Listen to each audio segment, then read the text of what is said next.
I would like to start with the first one. I mean, MSME, as we saw, Mr. Paneer Selvam sir is very welcome, and he's telling all of us to, come to him to, if you want to have anything to do with R&D or put in any investment, they are able to even part share or give some subsidy and things like that.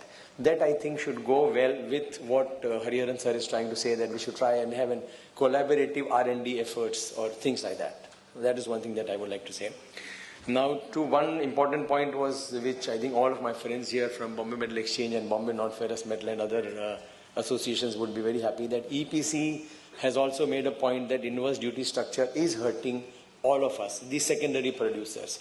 Similarly, even Balco, Mr. Nair sir also said that the inverse duty structure should be avoided. So I think we hope that we will work out something. I can also see Ms.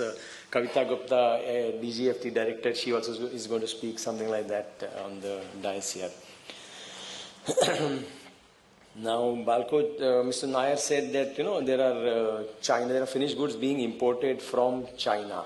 Again, that is because of the inverse duty structure, because the import duty for finished goods for importing from some countries is zero, and on raw material it is higher.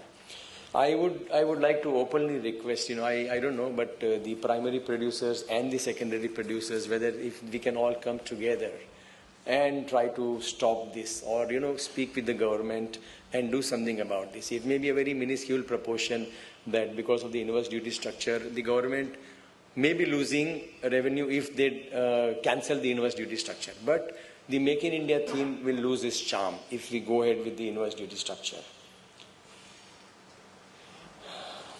I think one more thing which I would like to say is that the audience is a little bit the primary, not the primary, but the secondary and the finished goods or the component manufacturers would be a little bit disillusioned, because the market for last 3 to 6 months is down, is not very good, and everybody is feeling where Modi ji is taking us. What is happening? I mean, is really Make in India going to happen? Is it going to happen?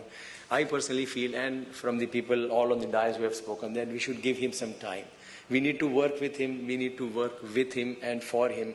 I think it should all work very well, and we should be able to beat China in next 5 years or 10 years or 15 years time.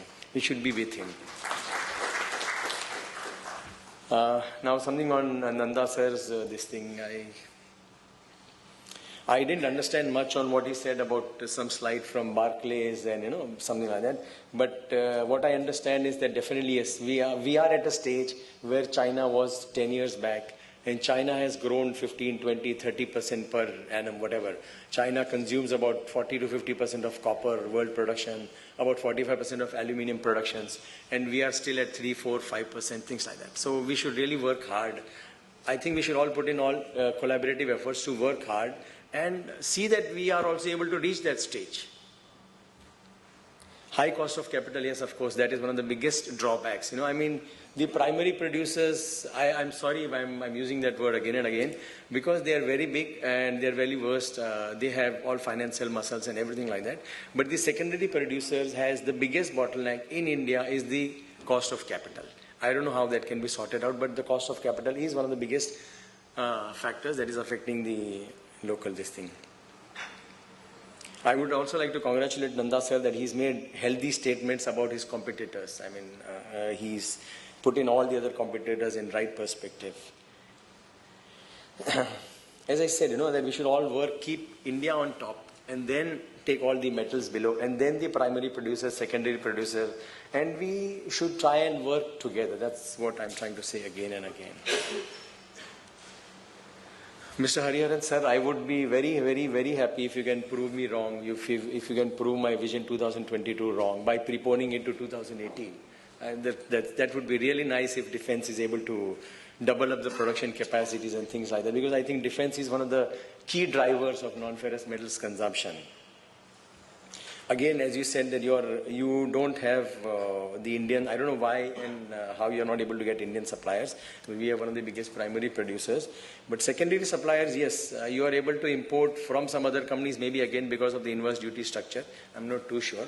But we can definitely arrange some meetings because we being from the industry and now we know so many people. We can definitely arrange meetings for you with other secondary producers for your requirements of things like that. That's what I think. Thank you, everybody.